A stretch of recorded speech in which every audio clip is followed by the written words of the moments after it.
Hello and welcome to this week's episode of the Lorraine Murphy Show. I cannot tell you how nice it feels to be saying that again after having the recent 5-month break. I am loving being in this world again with you. So thank you so much for listening. And if you're a first-time listener, welcome to the Lorraine Murphy Show world. So in today's episode, I want to talk to something I really like to do on the show is to take you behind the scenes. So I really love this distinction that someone created recently on Instagram. And I wish I could remember who it was so I could credit her. And she said, you can have a look at me brand, which is where you're showing, hey, look at me, look at the amazing things I'm doing. Or you can have a come with me brand. And that's really what I endeavor to do on the podcast, on Instagram with my mentees. I almost see my role as to be out there testing and trying new things and then bringing it back, primarily to my mentees in Bold Rally Mastermind, to bring it back to them, but then also sharing some snippets on here on the show as well. So something I want to take you behind the scenes on in this week's episode is my recent branding elevation. So it's been probably one of the most pivotal things that I have done this year, specifically in the business. And the effort and the rewards have been enormous as a result of doing it. So first of all, why did I want to do a branding upgrade? So I really felt that the kind of vision I held for the business and the results that I was seeing my mentees achieving were not aligned with the kind of public facing version of me with the business. So it felt like I was playing safe. It felt like I was playing small. It felt like things were a bit scattered, like not structured. It just didn't feel as cohesive as I would want it to be. And it's almost like I had a blueprint in my head as to what my branding could be. And the reality of what was showing up kind of in the external world, there was a disconnect between my blueprint and the reality in the external world. And it really felt like the branding that was out in the world felt almost like a past version of me. Like it didn't feel like the current version of me and what I could offer to my mentees, but also didn't feel like the future version either. I kind of felt like I was a little bit the branding was out of sync with how I felt and how I knew I could help and impact positively the lives of the women that I work with. So I want to be really clear here, and I guess to set up this episode is to be really clear on what I mean by branding, because I think we can assume that branding is, it's a pretty logo and it's a color palette that our graphic designer pulls together for us. Branding is so much more than that. Something that I found really shifted my perception and was very paradigm shifting for me altogether when it comes to branding. I worked in an agency for 2 years. I was called Naked Communications, and I worked there for 2 years. And it was while I was there that I had the idea to start my first business, which was the first talent agency for social influencers in Australia. And we had an amazing chairman there. His name is Mike Wilson. And Mike went on, after I started my first business and left the agency, he went on to sit on my non-exec advisory board. So I was very aware, one of the smarter things I did when I started my first business, I was very aware that I had absolutely no idea what I was doing when it came to business, when it came to the marketing industry, anything. So I put together this group of 4 incredibly intelligent, experienced, savvy, generous, just awesome human beings. So 2 guys and 2 women who sat on my non-exec advisory board, and Mike was on my board. So I used to host a board meeting at my office in Sydney once a month. So we used to do it on a Friday morning. And one Friday, Mike was super early and we had an intern. I still remember this intern's face and her name. And I asked her, part of her role as the intern was to greet guests as they arrived and set them up in the conference room with a tea or coffee or water and sort them out. So she brought him in and settled him into the meeting room. And I went in to chat to him. I think I was on a call when he first arrived. So I went to chat to him while we were waiting for everyone else to arrive. And he had asked for an English breakfast tea with milk. And the intern came in with like an office mug from the co-working space with his mug of tea, and she puts it down in front of him. And he said, oh, I asked for milk. And she said, oh, okay. So she goes back out and gets, like the bulk milk cartons that are like 3 or 4 liters. They're like the full on kind of factory size milks. She comes back with this huge plastic carton of milk and splashes some milk into his cup and then like toddles out again and back into the co-working space. And Mike just looked at me and he was like, what am I going to say, Lorraine? And I said, everything communicates. And everything communicates was one of the core values at Naked Communications where I had worked. And it was the whole idea is that everything we do, whether it's in person or it's online or it's wherever it is, it communicates with our ideal customer and our existing customers and, potential team members and existing team members and all the things. So what Mike was really underlining to me in the cup of tea debacle was that everything is communicating about your brand right now. And A, getting the order wrong, B, the presentation of a big 3-liter carton of milk, like it was just not communicating where I wanted my business and my brand to be. And that very weekend, I think that was a Friday, on the next Saturday morning, the next day, I went out to David Jones and bought a full tea set with like a milk jug and a sugar bowl and like the whole thing. I was like, this is not ever happening again. And obviously doubled down on training the interns on how we presented and the touch points that we created within the business, which was called the Remarkables Group at the time. So that's what I mean by branding. Yeah, it's everything that we do, every place that we show up communicates. So yes, it's your logo and your color palette, but it's also down to the clothes that you wear. It's the welcome that your clients get when they answer the phone. And I think this is a big gap for a lot of business owners, is they think that the branding is just that thing that gets splashed on their website or their letterheading. But it's so much more than that, which is why I wanted to share the behind the scenes of what I've recently been focusing on in my business with you today. So in terms of what I wanted to elevate, it's interesting, my word for this year was contentment. And I had it engraved on a bracelet and it was all about contentment this year. And actually what it has turned out to be, like if I was to pick a theme for this year, it has been elevation. So elevation on every level of life, whether it's health or business or my relationship with Wade, it's been elevation on multiple fronts. So the things specifically that I wanted to elevate within branding, within the business, I wanted to elevate my offers, so my revenue streams. I also wanted to elevate my marketing. So where I was really looking at was photography, at Instagram, the podcast, the website, just really elevating everything that we possibly could.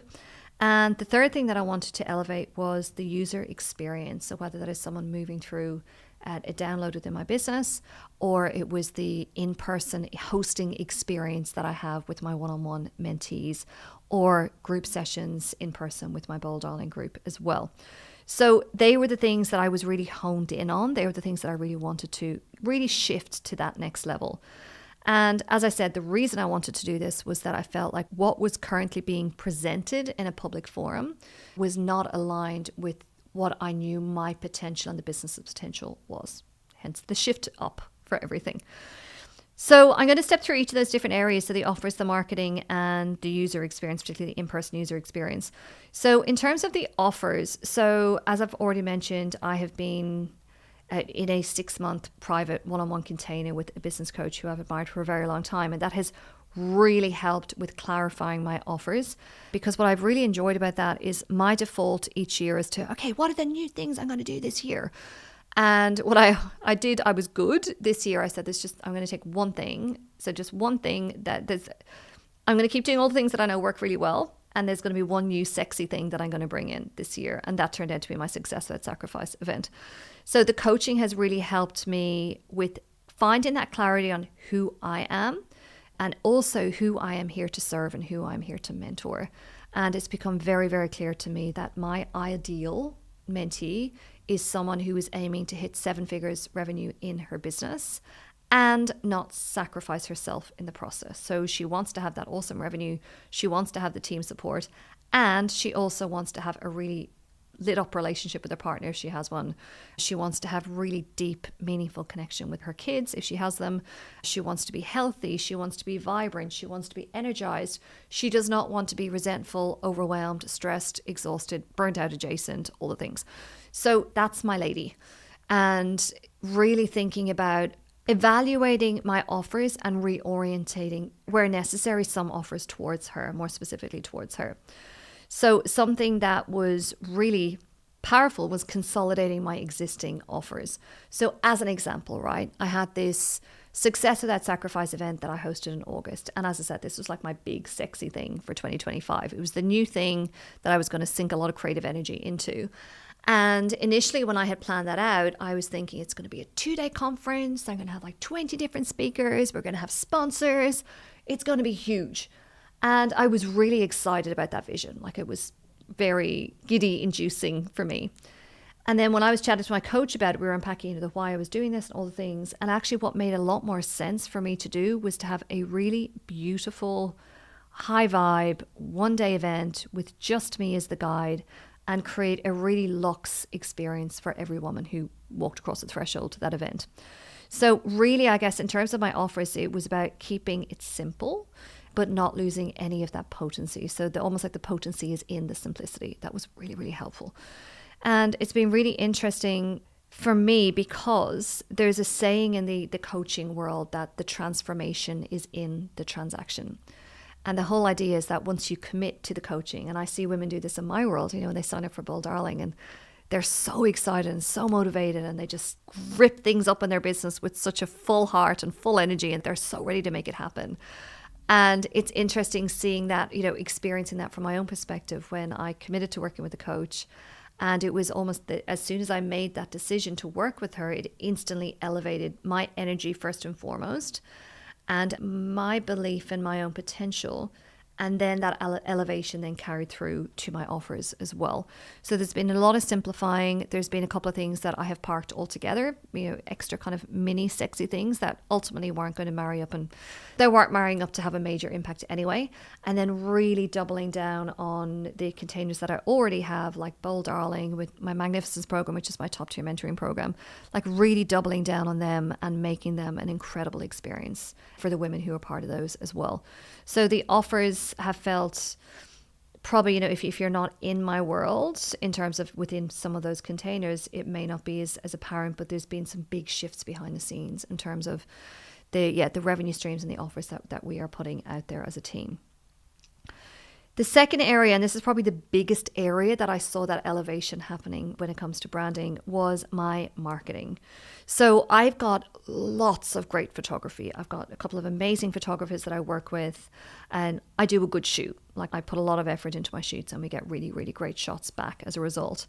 However, when I kind of pull all those different shoots that we've done together over the last few years together, they're not cohesive. Like my hair is different, like different lengths, different colors. The clothes that I'm wearing, there's quite a big shift between each of the clothes that I'm wearing in different shoots. And that's actually been a really big thing around. I would often have, my goal with shoots was always to stop the scroll. So I'd have like really bright, colorful things, like something that would really like jump out of a photo. And as a result, the shoots, when I like compile them all together in one big folder, like they're not very cohesive. They're kind of different. There's different colors, flavors. It just wasn't coming together. And also it just didn't fit the me of the future, the business of the future that I wanted to create. And, for those of you who have your own businesses already and you're looking at photography, your logos or whatever, or your website, you know yourself, that feeling when everything is like slick, it's banging, it's exactly how you want it to be. You really feel that what you're putting out there in the world is an accurate reflection of the kind of internal vision and blueprint that you have for yourself and for your business. For those of you who don't feel like that, the opposite of that feeling, which is exactly what I was feeling towards the start of this year. Like I just felt I didn't want to look at my own website. I didn't want to go through old shoots. Things just didn't feel put together. Like they didn't feel cohesive, put together. They didn't feel elevated enough. So this has been a really big focus in terms of, okay, well, what does it look like? Like what does elevated photography look like? What would an elevated photo shoot look like? What would elevated Instagram assets look like? So this has been a really, really big focus. So it's actually very similar to what I did with my revenue streams and my offers within the business. It's about a stripping back, a simplification, and as a result of that simplification, creating that elevated, perception, and also that feeling for me is a part of it all. And a really big part of that was, as I've already touched on a little bit, just shifting my wardrobe. It's shifting wardrobe in terms of my branding and the photo shoots and what we're putting out there, but also remembering, Mike's amazing advice that everything communicates. So it's also shifting and how I'm dressing myself day to day and how I'm showing up for meetings and events and podcast interviews and whatever it might be. So there may be some of you listening to this who are feeling like, oh, this is just so superficial and, we should be talking about revenue and all of the things. But the thing is, our positioning and how we are putting ourselves out there in terms of our branding, it dictates everything in terms of our business. So it's going to dictate what kind of clients we're attracting. It's going to dictate whether or not those ideal clients trust us, whether or not they see us as a living, breathing example, or our teams, depending on our business model, of a living, breathing example who's someone who's walking their own talk and is listening to their own advice. And, I don't know about you, but I am very attracted and drawn to people who've got their shit together, who look good, who look strong, who look healthy, who look successful, because I want that. That is what I myself am drawn to. So it makes sense to me to invest time and effort on this within my own business, because I am really clear on who it is I'm here to serve. I'm really clear that what I can offer them is very, very powerful and completely life and business changing. So almost like that, the next step of that then is to, okay, well, how do I position myself as that person who can solve the problems that these women are having, which for the women I work with, it's falling out of love with their business, feeling overwhelmed, feeling like I'm not making enough progress. I'm putting all this effort in and getting very little time or money to show for it, all the things. So when I talk about a wardrobe elevation, it has been a wardrobe elevation in terms of what I'm wearing day to day, but also in terms of the clothes that I'm wearing on these shoots.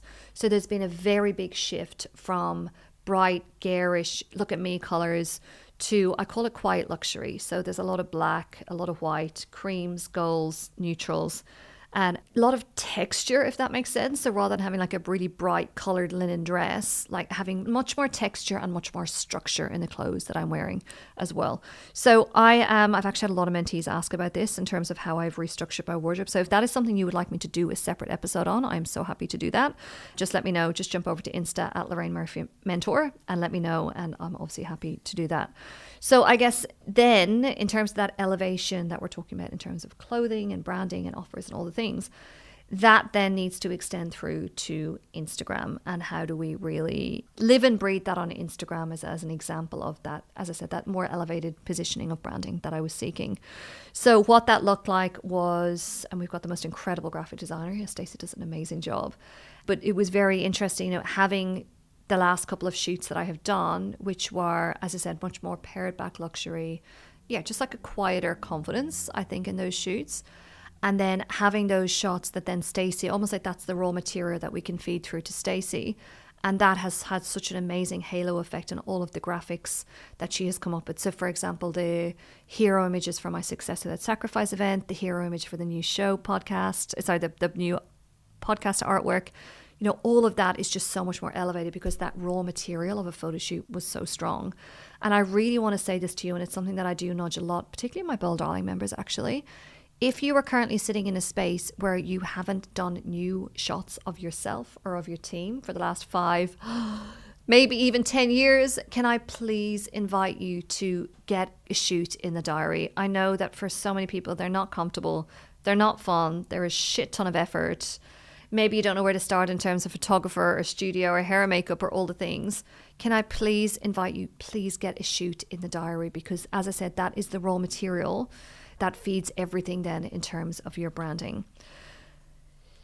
So much more elevated imagery as a result of having the more elevated photo shoot images. And maybe some of you who've been in my world for a while will have noticed, maybe you haven't noticed at all, but I've really put the emphasis a lot more on business content and mindset content on Instagram, as opposed to being Lorraine's personal diary, which, to be honest, a lot of my content has been over the last few years. And I think that absolutely shared a purpose, because it created, particularly definitely when Lexi was small, it kind of felt like the mother's group that I never had, having that connection with other new moms and what are we doing here? How's this working? I haven't slept last night. How about you? Like, it really was this beautiful connection point for me with so many incredible women who I'm still, some of them are my best friends now, which is pretty cool. But I think, moving into this next iteration of the business and this next elevation of the business, there didn't seem to be as much of a role for that personal content. And honestly, it's actually been really nice to keep more of what's going on, between the four walls of our family as the four walls of our family. And really putting, I want, if any woman lands on my Instagram for the first time, I want her first and foremost to see me as the solution to the challenges that she's having within her business, as opposed to cute family snaps, which are really lovely. And the family features a little bit on Insta, only now really on Insta stories. But I just don't see, I can add more value sharing content like this today than I can talking about how my kid was in our bed 2 times last night. So that's been maybe subtle, but it's actually felt very big for me in terms of how I'm showing up in the content that I am sharing. And the other thing that has been a massive elevation with Instagram is just more regular posting. I mentioned in a previous episode that I really fell into like an Instagram inertia space where I was not posting enough / at all for kind of weeks potentially on end. And I just hated that because I felt like there was so much value that I could add. And the story I was telling myself was that I didn't have the time to do it, but actually I was hiding and I was playing small. So something I did that made such a huge difference. I posted on my feed on the 1st of July. And then in the process of posting and hitting publish on that post, I said I'm going to do this every single day. So for every single day of July, I posted to my feed and I felt like a rock star because it's the equivalent of like falling off a horse and getting straight back on again because I was just in it the whole time. I was in there for 31 days straight. It's like those mindset niggles just didn't get a chance to kick in. I was in the arena, you know, that beautiful Roosevelt quote, like if you're in the arena, I was in the arena. And it sounds ridiculous being in the arena with an Instagram post, but it was a really big thing for me. You know, that it's my main / my only platform that I really speak to consistently. And it's really important for me. And I really enjoy it as a platform. I love the women that I get to connect with on there. I love the fun. I love the tech of it. I really enjoy Insta. So showing up every day for 31 days and being a streaker, you know, creating that Duolingo streak for myself was really, really transformative because it showed me that I can post. And I did it. I talked about it. I raw dogged it because I didn't have a content calendar. I scheduled some posts in advance, but I had to show up every day. And you know what was really cool about it as well? I feel like a content calendar, and I've done that in the past. It's like ticking boxes, like, okay, what can I talk about on Tuesday in 3 weeks' time? Okay, I can talk about this, tick, I can write that post. There was something about being in it and being so hyper connected with my audience because I was posting so consistently that rather than me saying, okay, what can I post today to tick a box? Instead, it became what would help my audience today? You know, what's on my heart or what is something that's come up with a mentee recently that would really help someone else if I was to share that particular anecdote or that particular quote or that story with them. And that was the North Star for posting for 31 days straight. And it was a really empowering, validating, exciting, creative experience to do that. So that was something else that was really big in terms of Instagram elevation. It was very almost like turbo posting for the month of July and then showing up probably less frequently, but as potently since then. That's been huge. And then in terms of the UX, so I feel like my love language is creating special experiences and having special experiences created for me. So it's something that I really enjoy doing for my mentees. Like we're big on the thank you gifts. We're big on the notes. We're big on the birthdays and all of the things. And so I feel like that's something that we do well, but I really wanted to take it to the next level. So last year I joined my first private members club for business owners, and it was in the middle of Sydney City, CBD, beautiful meeting room. And that was a really big step up because rather than me my operations manager, Sam, seeing, okay, what kind of co-working space has a meeting room available and we can book that in and you can see your mentee there became almost like a destination. It was like a HQ that they always knew that they were going to come and see me there for that year. And then mid this year, I went to the next step up. So I joined the Pillars, which is a beautiful new private members club, again, in the middle of Sydney CBD. And it is just next level. And it's been so cool, like bringing my mentees there. So my Magnificence Program mentees for their VIP days and one-on-one sessions, we see each other in person at the Pillars. I've also hosted the Magnificence Program group there. And I've also hosted my Bold Darling VIP group there for our in-person day at mid this year. And just when they walk in and they just look around and go, oh my God. Like, it's so beautiful to be able to create an experience that they are so wowed by and so inspired by and excited by. So that has been a really big step up in terms of the user experience that I'm able to create for my mentees. And it's been really cool because we have like beautiful restaurants there. But what's been really special and actually maybe my favorite part when we do these VIP days. So there's a recovery center at the top of the Pillars. So on the top floor, there's 2 cold plunge baths. There's a massive traditional Finnish sauna and like really beautiful changing rooms and bathrooms and showers and lounge area and all the things. So what's really cool is to have an entire day together, you know, in the boardroom, like figuring out strategy and numbers and planning and troubleshooting and all the things.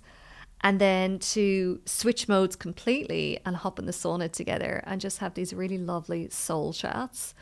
And it's a really lovely way of kind of getting yourself back in your body. You know, there's a lot of head and heart energy, which I probably bring a lot of the heart energy when I'm mentoring.